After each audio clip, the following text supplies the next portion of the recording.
चुनाव में तीसरी बार असम गए और तीसरी बार में लगातार 22 दिन तक चुनाव प्रचार करके लौटे शिक्षा मंत्री महिपाल डांडा ने दावा किया है कि बीजेपी वहां फिर सरकार बना रही है। अपने जनता दरबार में डांडा 4 घंटे तक लोगों के बीच रहे और अनाज मंडी का दौरा भी किया। मंडी में डांडा ने माना कि किसान कुछ परेशान तो हैं।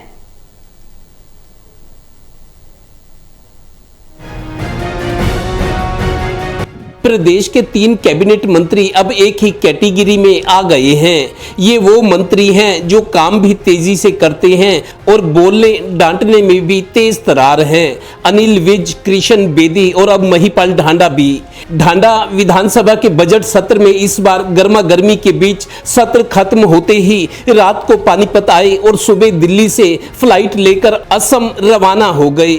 तीसरी बार में उन्होंने असम में लगातार 22 दिन तक चुनाव प्रचार किया। आते ही शनिवार को खुला दरबार लगाया और दावा किया कि असम में बीजेपी फिर सरकार बना रही है। सही मायने में ये विकास की राजनीति है और इस विकास की राजनीति ने दूसरी बार भी स्पष्ट बहुमत से सरकार बनाई और अब तीसरी बार और बड़े बहुमत के साथ असम में सरकार बनने जा रही है।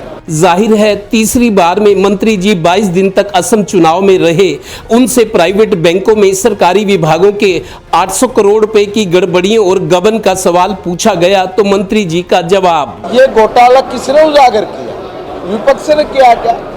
किसी आदमी ने कोई तो सामने आया होगा ना कि देखो भाई हमने ये उजागर किया। कौन आया सामने? सरकार सामने आई।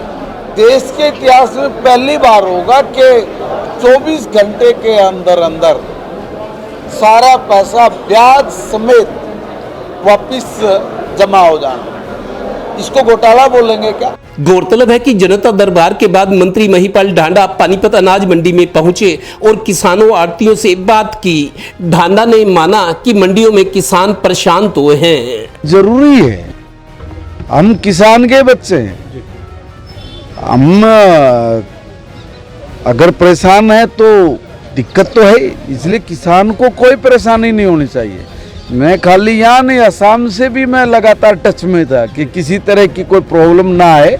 मेरी डीसी साहब से भी, मार्केट कमेटी के चेयरमैन साहब से भी इनसे बात होती रही है। मंत्री डांडा के साथ deputy commissioner doctor Virendra Singh Daiya भी मंडी पहुंचे थे।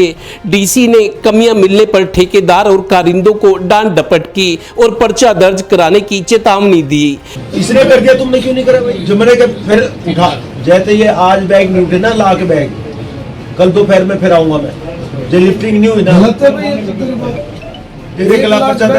वैसे डीसी पहले भी पर्चा दर्ज कराने की चेतावनी देकर कई अफसरों और कर्मचारियों को लाइन पर ला चुके हैं। ये उनके काम करने का तरीका भी है। चलिए देखते हैं अब सरकार की ट्रिपल इंजन सरकार तिगुनी रफ्तार का एहसास कब होता है। सहयोगी श्रीनिवास और डिम्पी मल्होत्रा के साथ Virender Kathoria, total news, Panipat bureau.